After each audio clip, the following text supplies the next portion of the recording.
Si le preguntamos a la mayoría de los no creyentes por qué no creen en el Dios de la Biblia, o sea, el Dios Trino, el Padre, el Hijo y el Espíritu Santo, su respuesta en última instancia será el carácter de Dios.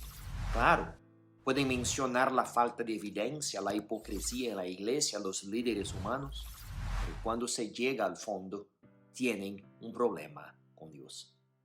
El mundo es un desastre. El SIDA, el genocidio, la esclavitud infantil, la pornografía, la pedofilia, la hambruna, los terremotos, los tsunamis, los huracanes, el racismo, las guerras, la ideología del género y el terrorismo. ¿De dónde vinieron estos males y cómo pudo un Dios amoroso permitir que la gente soportara tantas desgracias y tragedias horribles? Incluso muchos cristianos se encuentran planteándose esta misma pregunta. Si Dios es tan bueno y amoroso, ¿cómo puede permitir el sufrimiento y la muerte? La respuesta se encuentra en los 3 primeros capítulos del libro de Génesis. En el principio, Dios creó un mundo perfecto sin muerte ni dolor. Génesis capítulo 1, versículo 31. Encomendó el cuidado de toda la tierra a Adán y Eva, los primeros seres humanos. Génesis capítulo 1, versículo 28. Y les dio una sola restricción. No debes comer del árbol del conocimiento del bien y del mal, porque el día que comas de él, ciertamente morirás. Génesis capítulo 2, versículo 17. Aunque fueron advertidos de las consecuencias, Adán y Eva decidieron rebelarse contra Dios. Génesis capítulo 3, versículo 6.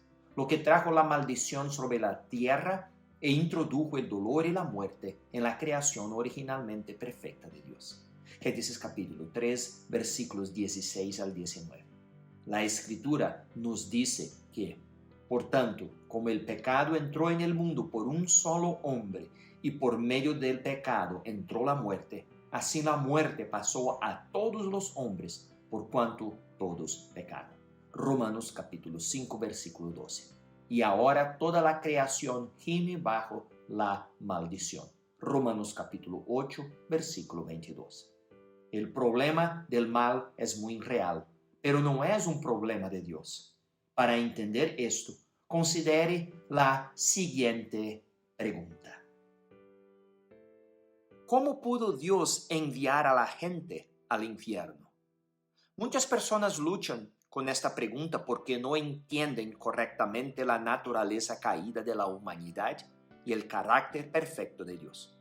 Muchos tienen una idea falsa de que el hombre es básicamente bueno, por lo que la pregunta en su mente es en realidad, ¿cómo pudo Dios enviar a gente buena al infierno?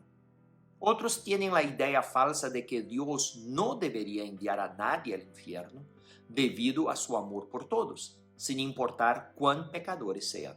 Por lo que su pregunta en realidad es, ¿cómo podría un Dios amoroso enviar a la gente al infierno? Ya hemos visto la respuesta en Génesis. El ser humano no es bueno. Como dice la Escritura, lo único que he encontrado es que Dios hizo perfecto al género humano, pero este se ha buscado demasiados problemas. Eclesiastés capítulo 7, versículo 29. Cuando entendemos correctamente la naturaleza humana, podemos ver el problema de llamar a las personas buenas. Con respecto a ambas preguntas, el problema es que estas personas no entienden el carácter perfecto de Dios, lo que da lugar a otra pregunta. Dios es bueno. ¿Qué quiere decir esto? Dios no es simplemente bueno en el sentido común de la palabra. Dios es perfección, la máxima definición de bondad. No hay nada que pueda siquiera acercarse a la bondad absoluta de Dios y nada con lo que podamos compararlo. Dios es santo, lo que significa que está apartado de toda injusticia. Isaías capítulo 6, versículo 3. Además, a Dios no le agradan los efectos del pecado, el dolor y la muerte en el mundo. La Escritura afirma que no es la voluntad del Señor afligirnos ni entristecernos. Lamentaciones capítulo 3, versículo 33. E incluso que no se complace en la muerte de los impíos. Ezequiel capítulo 33, versículo 11. Estos males fueron traídos al mundo como resultado del pecado humano. En última instancia, Dios planea hacer nuevas todas las cosas. Apocalipsis capítulo 21, versículo 5. Lo que eliminará los efectos de la maldición e incluso destruirá la muerte misma. 1 Corintios capítulo 15, versículo 26.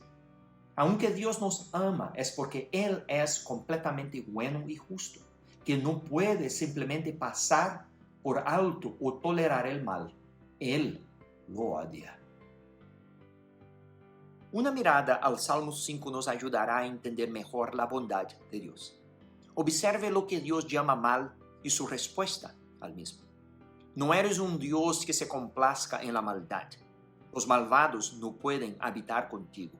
Los perversos no pueden presentarse ante ti, pues aborreces a todos los malhechores. Tú, Señor, destruyes a los mentirosos y rechazas a los asesinos y mentirosos, porque en sus labios no hay sinceridad.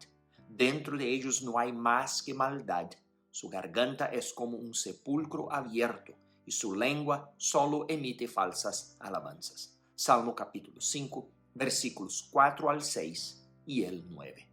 Ahora piense en cuántas veces se ha jactado, mentido o le ha sido infiel a Dios. Estas son cosas que Dios odia, porque Él es perfectamente bueno y no puede ignorar el pecado. Pecado significa errar el blanco. Yo hablé sobre eso en este video. Y la Escritura nos dice que, por cuanto todos pecaron y están destituidos de la gloria de Dios. Romanos capítulo 3, versículo 23. Ninguno de nosotros puede alcanzar el estándar de Dios, porque Él nos mide en relación con Él mismo, el estándar supremo del bien. 1 Pedro capítulo 1, versículo 16. Cada persona es pecadora por naturaleza y por elección.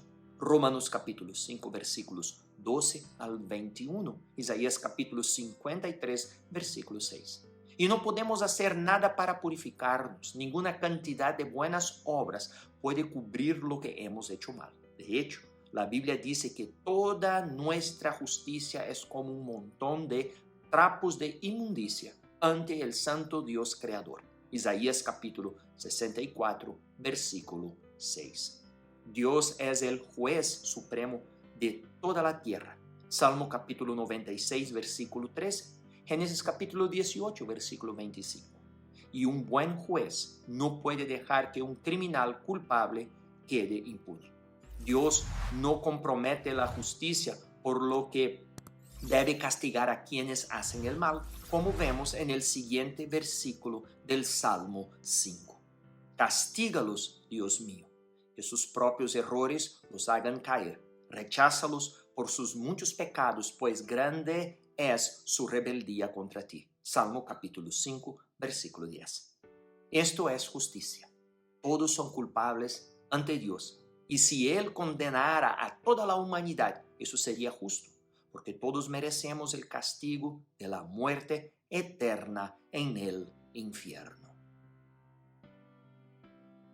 Entonces, en lugar de preguntar cómo un Dios bueno y amoroso podría enviar a la gente al infierno, necesitamos modificar la pregunta.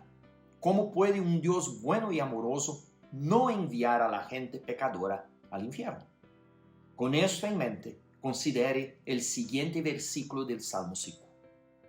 Pero que se alegren todos los que en ti confían, que griten siempre de júbilo, porque tú los defiendes. Que vivan felices los que aman tu nombre. Salmo capítulo 5, versículo 11. Un momento. Eso no es justicia, ¿verdad? ¿Cómo puede Dios, el juez justo, defender a los pecadores que han violado su ley? Esta pregunta es posiblemente la más importante de toda la Escritura y bien podría llamarse el mayor problema de Dios. Pero como Dios es amoroso y poderoso para salvar, Isaías capítulo 63, versículo 1, implementó la solución perfecta al problema de la justicia. Junto con la maldición, Dios prometió en Génesis capítulo 3, versículo 15, enviar un libertador, la simiente de la mujer, que aplastaría la cabeza de la serpiente, es decir, Satanás. En el Nuevo Testamento descubrimos la identidad de este libertador. Él es el propio Hijo de Dios, que dio su vida para redimirnos. Porque de tal manera amó Dios al mundo, que ha dado a su Hijo unigénito, para que todo aquel que en Él cree no se pierda, sino que tenga vida eterna. Juan capítulo 3, versículo 16. Jesucristo, Dios encarnado, vivió en esta tierra como hombre, pero sin pecado, y murió una muerte terrible bajo la ira de Dios para poder recibir el castigo por nuestros pecados. Isaías capítulo 53, versículos 5 y 8. Como hombre perfecto, Jesús pudo morir por la humanidad. Como Dios, Jesús pudo soportar el castigo infinito requerido por el pecado del hombre contra un Dios infinitamente santo y justo. Solo al venir en la carne, Juan capítulo 1, versículo 14, Dios pudo proporcionar un sacrificio suficiente para quitar los pecados de la humanidad. Pero Jesús no está muerto. Mateo capítulo 28, versículos 5 y 6. 3 días después resucitó de entre los muertos, triunfando sobre la muerte y rompiendo el efecto de la maldición.